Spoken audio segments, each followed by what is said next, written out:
সেটা হলো আমার বিয়ের যে শপিংটা ছিল। মূলত আমার বিয়ের যে শপিং সেটা আমি ঢাকা তিশাকে নিয়ে শপিংটা কমপ্লিট করি। তিশা আমার এক খালাতো ভাই, ছোটো ভাই মিলন, আর লোকে এই সানিকে নিয়ে। তখন মূলত সানি তিশার বন্ধু, মানে তিশার ফ্রেন্ড। তখন সানি মিমের স্বামী না। আসসালামু আলাইকুম প্রিয় ভাই বোনেরা, সকলকে স্বাগতম দেলোয়ার লাইফস্টাইলে। আশা করি যে যেখান থেকে ভিডিও দেখছেন সকলেই ভালো আছেন। আলহামদুলিল্লাহ আমি এবং বাড়ির সবাইকে নিয়ে ভালো আছি। আজকে নতুন একটা ভিডিও নিয়ে আসলে কথা বলতে উপস্থিত হলাম। মূলত ভিডিও করা হয় না আসলে, কেমন জানি বাবু হওয়ার পর থেকে, মানে কীরকম একটা বাবু হওয়ার পরে কিছু ভিডিও দেওয়া হয়েছিল লাস্ট কিছুদিন যাবৎ। কামতাও সেরকম মনোযোগী না ভিডিও বানাইতে, আর আমার কাছেও সেরকম আসলে ততটা ভালো লাগে না। যাই হোক, তারপরে যেহেতু ব্লগিং করি সেই সুবাদে আপনাদের পাশে থাকবো ইনশাল্লাহ যতদিন ভিডিও বানাই। তো গতকালকে আমি একটা ভিডিও আপলোড দিয়েছিলাম অনেক দিন পরে। গতকালকে না, লাস্ট মনে হয় 12-14 দিনে 2টা ভিডিও আপলোড দিয়েছি। তো গতকালকে যে ভিডিওটা আমি আপলোড দিয়েছিলাম সেখানে অনেকেই অনেক ধরনের কমেন্টস করেছেন। তো অনেকে অনেক কিছু জানতে চাইছেন, আবার অনেকে হাস্যকর ভাবেই আসলে কমেন্টস করছেন। আমি 2-3টা কমেন্টস আসলে পড়ব আর তার পাশাপাশি জবাব দেওয়ার চেষ্টা করব। যেমন আমাকে কয়েকটা 4টা কমেন্টস আমি পড়ি। 4টা কমেন্টস আসলে আমি সিলেক্ট করছি কয়েকটা কমেন্টসের ভিতরে। তো 3টা জবাব দিব, একটা জবাব দিব না, আগেই বলে রাখি।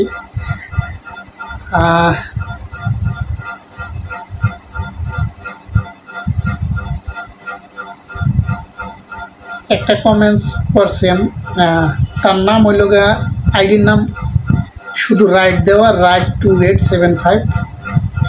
তো সেই ভদ্রলোকের আইডি সম্ভবত আসলে সেট করে নাই। যাই হোক, ফ্যাক আইডি বানাইছে, মানে সম্ভবত এরকম কিছু। যাই হোক, সে কমেন্টস করছে, আপনারা দেখতে মিমের আগের স্বামী সানির মতো লাগে, আর গলার কণ্ঠস্বরও সানির মতো। তো ধন্যবাদ কমেন্টস করার জন্য। আপু না ভাই আসলেই জানি না। তো আপনাকে ধন্যবাদ কমেন্টস করার জন্য। মিমের স্বামী সানিরে মূলত আমার একবার দেখার সৌভাগ্য হয়েছে সানির সাথে, আর একবার আমি তার নিয়ে শপিং করছি। আসলে কমেন্টসের জবাব দিতে বিশাল একটা বড় হিস্টোরি মনে পড়ে গেল। সেটা হলো আমার বিয়ের যেই শপিংটা ছিল। মূলত আমার বিয়ের যে শপিং সেটা আমি ঢাকা তিশাকে নিয়ে শপিংটা কমপ্লিট করি। তিশা আমার এক খালাতো ভাই, ছোটো ভাই মিলন, আর লোকে এই সানিকে নিয়ে। তখন মূলত সানি তিশার বন্ধু, মানে তিশার ফ্রেন্ড। তখন সানি মিমের স্বামী না।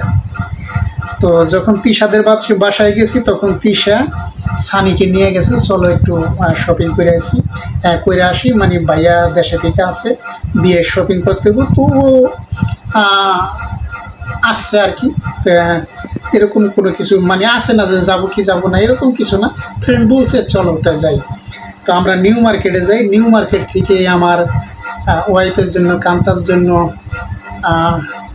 শপিং করি। সেটা হলো যেমন ওই কী বলে লেহেঙ্গা, ওইটা একটা লেহেঙ্গা, তারপরে আমার যে শেরানি, আর আরও আনুষঙ্গিক বিয়ের ভিতর যা লাগে সব কিছুই করা হয়েছে।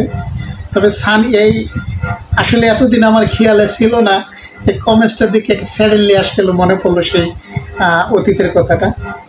তো সানি উপস্থিত ছিল, সানি, তিশা এবং আমার এক খালতো ভাই, আর আমি এই 4জনেই আমার বিয়ের শপিং কমপ্লিট করি। আর সানির যেই মন মানসিকতা, আমি আর যখন বিদেশ থেকে বাড়িতে ছুটিতে আসছিলাম তখন একদিন এখানে দেখা হয়েছিল। তো এই মূলত ওর সাথে আমার 2 দিন বা সর্বোচ্চ হলে 3 দিন ওর সাথে আমার সাক্ষাৎ হয়েছিল। আর সানির মন মানসিকতা সম্বন্ধে বলতে গেলে আসলে ভালো, ভদ্র ছেলে। আসলে এটা বাইরে চাকচিকা দেখে আসলে অনেক সময় বোঝা যায় না, তারপরে যেটা আমার কাছে মনে হয়েছে যে না, ভদ্র ছেলে, শান্ত ভদ্র, ভালো আর কি। তো পরবর্তীতে হয়তো মিমের সাথে কিভাবে কি নিয়ে বিচ্ছেদ ঘটছে সেটা জানি না, আর ওই প্রসঙ্গে যাইতেও চাই না। আর গলার কণ্ঠ আসলে আমার স্মরণ তো নায়িকা, তো যাই হোক, গলার কণ্ঠ সম্বন্ধে আসলে কিছু নাই বলি, আর বলছে আমার মতনই দেখতে। তো যাই হোক, এটা আপনারা আমারে দেখতেছেন হয়তো, আর সানিকেও দেখছেন, তো কার মতো দেখতে সেটা আপনারাই বিচার করবেন। তবে আমার অতীত মনে পড়ে গেল আসলে এই কমেন্টসের উত্তর দিতে আসা। ধন্যবাদ আপনাকে কমেন্টস করার জন্য এবং আমার অতীত সামনে নিয়ে আসার জন্য। আর অবশ্যই পাশে থাকবেন, ভিডিও দেখবেন। আর আরেকটা কমেন্ট যদি বলি সেটা হলো, এটা তো এই ভদ্রলোকই করছে। আসলে আমার এক ভিডিওতে 2টা কমেন্টস করছে, আমি নামটা অবশ্যই স্মরণ করিনি, কিন্তু কমেন্টস 2টা আমি সিলেক্ট করে রাখছিলাম। সেটা সে বিছানার পাশে ঘরের ভিতরে রান্না কেমন লাগে দেখতে, এটা দিয়ে পুরো হাহা রিয়াক্টও দিছে, কান্দার রিয়াক্টও দিয়ে রাখছে। তো এনিওয়ে, আসলে আমি মাঝে মাঝে রান্না করতে আমার কাছে পছন্দ, মানে ভালো লাগে। আমি বিদেশের বাড়ি মাঝে মাঝে হোটেলে যেহেতু জব করতাম, তো সবসময় আসলে রান্না করা হয় নাই কেন, কারণ আবাসিক হোটেলে আসলে রান্না, আমি অন্য সেকশনে ছিলাম। আর যখন ছুটি থাকতো তখন আমি রান্না করতে আমার ভালো লাগে। আসলে দেশে বা বাড়িতে ওই পরিবেশটা নাইকে, যেখানে আমরা কিন্তু এই বটি বা দা, কাশি এগুলো দিয়ে কিন্তু পেঁয়াজ মরিচ বা তরকারি কাটিং করতে পারি না। আমরা স্বাচ্ছন্দ্য বোধ করি যেমন চপিং বোর্ডে নাইফ দিয়ে কাটা আর কি, বা পিলার দিয়ে যেই তরকারি আমরা উপরে যেই কাভারগুলো আছে মানে পরিষ্কার করি পিলারের মাধ্যমে, আসলে এই দা বটি দিয়ে আসলে সম্ভব না। তো এই কারণেই আসলে বাড়িতে পাক করা হয় না। তো গতকালকে কান্তারের মোটামুটি একটু সহযোগিতার ছলেই আসলে রান্না করতে গেছি। আর যেটা বলছেন এটা আসলে অসত্য কিছু না, ঘরে এই বেডের পাশে আসলে পাক করা, এটা আসলে কেমন যেন একটু অন্যরকমের ভিন্ন রকম দেখায়। তো আমার ক্ষেত্রে আসলে কিছু করার নাই আমার ক্ষেত্রে কিছু করার নাই, কারণ আমি বিল্ডিংয়ের কাজ করতেছি, আপনারা অনেকেই অবগত আছেন। তো বিল্ডিংয়ের ভিতর যখন কিচেন কমপ্লিট হইব তখন হয়তো পরিবেশ বানানো যাইব, মানে ইচ্ছা অনুযায়ী অনেক কিছু করা সম্ভব হইব। কিন্তু এখন আমার মানে এই ঘরেই আছে, আর আমার এই ঘরের ভিতরেই পাকের ইচ্ছা, তো আমার কিছু করার নাই। আপনাদের কাছে ভালো লাগলেও ভালো, আর ভালো যদি খারাপও লাগে আমার কিছু করার নাই। যতক্ষণ আমি এই ঘরের ভিতরে আছি, আমার এই পরিবেশে আসলে যতটুকু সম্ভব গুছাইয়া চলতে হইব। তো যাই হোক, আশা করি উত্তরটা পাইছেন। আর আরেকটা কমেন্টস আসছে,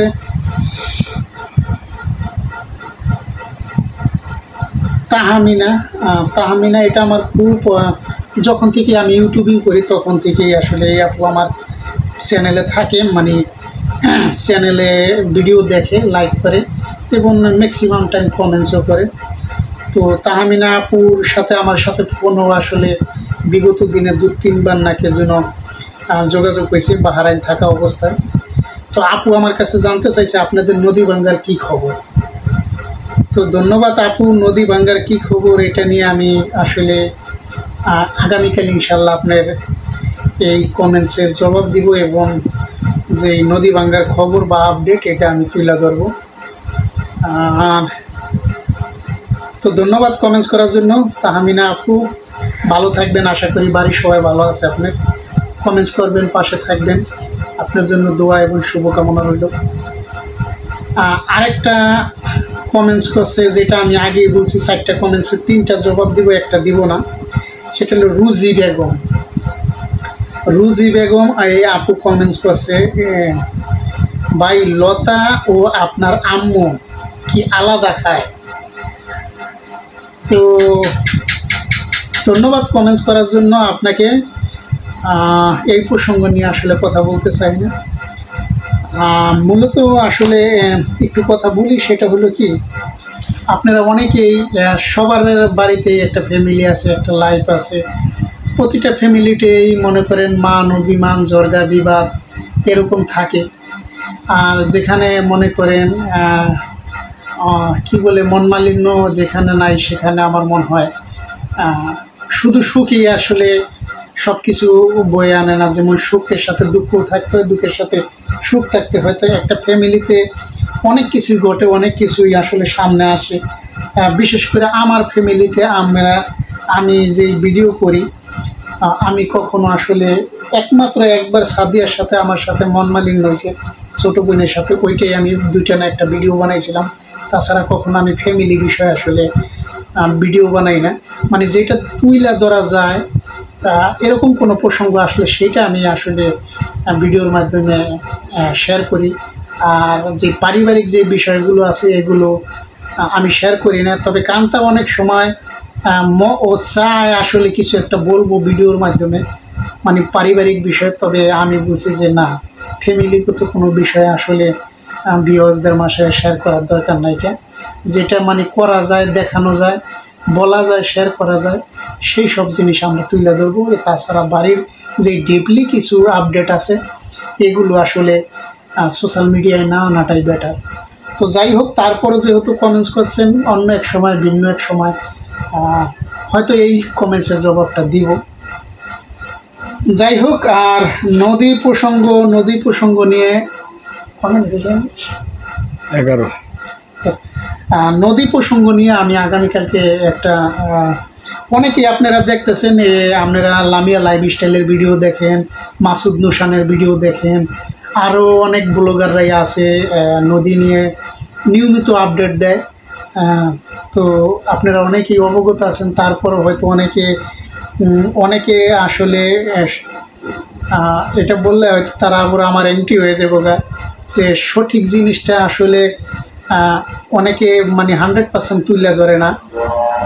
কারণ সঠিক জিনিসটা তুলে ধরলে আপনারা স্কিপ করেন। একটু প্রিয় ভাই বোনেরা, আসলে আয়োজন হচ্ছিল এশারের আয়োজন। আসলে ভিডিওটা একটু লেট বানাইতেছিলাম, তো আয়োজনের জন্য ভিডিওটা স্কিপ করছিলাম। যাই হোক, যে কথা বলতেছিলাম যে আসলে সঠিক যে আপডেটটা এটা অনেকেই তুলে ধরে না, আবার অনেকে তুলে ধরে, যে সবাই যে ধরে না তেমন না। মূলত আসলে সঠিক কথাগুলো আমি অনেকবার এই ভিডিও দিছি বা ভিডিওতে বলছি, আসলে সঠিক জিনিস পাবলিক খায় না। ঠিক আছে, সঠিকটা আমি তুলে ধরবো, কিন্তু আপনারা ওই সঠিকটা দেখবেন না। যেমন ফ্যাক্ট কিছু যদি আমি মনে করেন হাইলাইট করি, থাম্বনেল বানাই বা টাইটেল দেই, তো ওইটা দেখবেন আপনারা অনায়াসে স্বাচ্ছন্দ্যে মানে দেখবেন।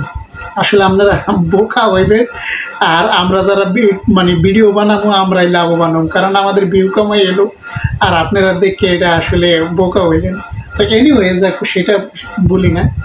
যাই হোক, যতটুকু সম্ভব আমি আগামীকালকে থেকে হয়তো দুই একটা ভিডিও আপনাদের দিলে আপনারা আমাদের বাড়ি থেকে নদী কতটুকু দূরত্ব, কতটুকু ভাঙছে বা নদীর যে কন্ডিশন আছে, এই সব বিষয়গুলো ইনশাল্লাহ তুলে ধরবো। তো সকলেই ভালো থাকেন। আসলে লম্বা ভিডিও অনেকেই পছন্দ করেন না। সকলেই ভালো থাকবেন, দোয়া রাখবেন, পাশে থাকবেন। আমি আপনাদের সকলের জন্য দোয়া করি। আল্লাহ হাফিজ, আসসালামু আলাইকুম।